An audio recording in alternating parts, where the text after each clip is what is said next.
Definisi penafsiran Pancasila.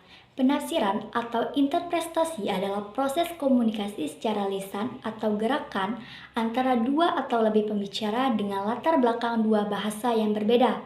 Proses penafsiran ini disebut juga sebagai penerjemah lisan. Pancasila berasal dari dua kata bahasa Sanskerta. Panca berarti lima dan sila berarti prinsip atau asas. Adapun nilai-nilai dalam Pancasila yang pertama, nilai ketuhanan. Pada sila pertama Pancasila, percaya akan adanya Tuhan yang Maha Esa, serta menjalankan perintah dan menjauhi larangannya. Yang kedua adalah nilai kemanusiaan dalam sila kedua Pancasila, mengembangkan sikap saling mencintai sesama manusia. Dan yang ketiga, nilai persatuan dalam sila ketiga Pancasila mampu menempatkan persatuan dan kesatuan maupun menempatkan kesatuan serta kepentingan dan keselamatan bangsa sebagai kepentingan bersama di atas kepentingan pribadi dan golongan. Yang keempat, nilai kerakyatan dalam sila keempat Pancasila mengutamakan musyawarah dalam mengambil keputusan untuk kepentingan bersama. Yang kelima, nilai keadilan dalam sila kelima Pancasila menunjukkan tinggi sikap saling membantu dan tolong-menolong. Lalu, bagaimana cara menerapkan nilai-nilai Pancasila pada generasi muda saat ini? Nah, adapun cara untuk membentuk karakter generasi muda berlandaskan Pancasila yaitu bangga terhadap NKRI, tidak mudah terpengaruh berita hoax, dan aksi radikal. Tanamkan sikap toleransi dan saling menghargai. Bijak bermedia sosial untuk sebarkan konten positif, mengembangkan kreativitas, dan terus berinovasi. Bagaimana sih cara menerapkan Pancasila dalam kehidupan sehari-hari? Sila ke-1, ketuhanan yang Maha Esa. Yang pertama, saling menghormati antara manusia. Yang kedua, tidak memaksakan suatu agama pada orang lain. Yang ketiga, bekerja sama dan saling bantu di bidang sosial ekonomi dan keamanan lingkungan tanpa pandang latar belakang agama. Yang keempat, mengembangkan toleransi agama sejak dini. Yang kelima, membina kerukunan hidup antara manusia.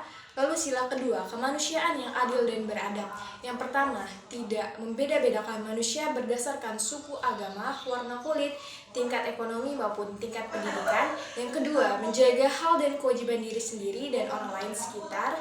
Yang ketiga, cinta tanah air dan bangsa dengan membeli produk dalam negeri. Yang keempat, tidak melakukan diskriminasi dengan orang-orang yang dijumpai baik di sekolah, rumah, tempat lain. Dan yang terakhir, tidak melecehkan seseorang karena apapun. Sila ketiga, persatuan Indonesia. Yang pertama, cinta tanah air dan bangsa dengan membeli produk dalam negeri. Yang kedua, cinta tanah air dan bangsa dengan harumkan nama bangsa lewat prestasi di berbagai bidang akademik, non-akademik. Yang ketiga, tidak merendahkan suku adat dan budaya lain. Sila yang keempat, kerakyatan dipimpin oleh hikmat, kebijaksanaan dalam permusyawaratan perwakilan. Yang pertama, mengedepankan musyawarah diskusi atau bertukar pendapat untuk mencapai mufakat atau kesepakatan dalam menyelesaikan masalah. Yang kedua, tidak memaksakan kehendak pada orang lain. Dan yang ketiga, ikut serta dalam pemilihan umum.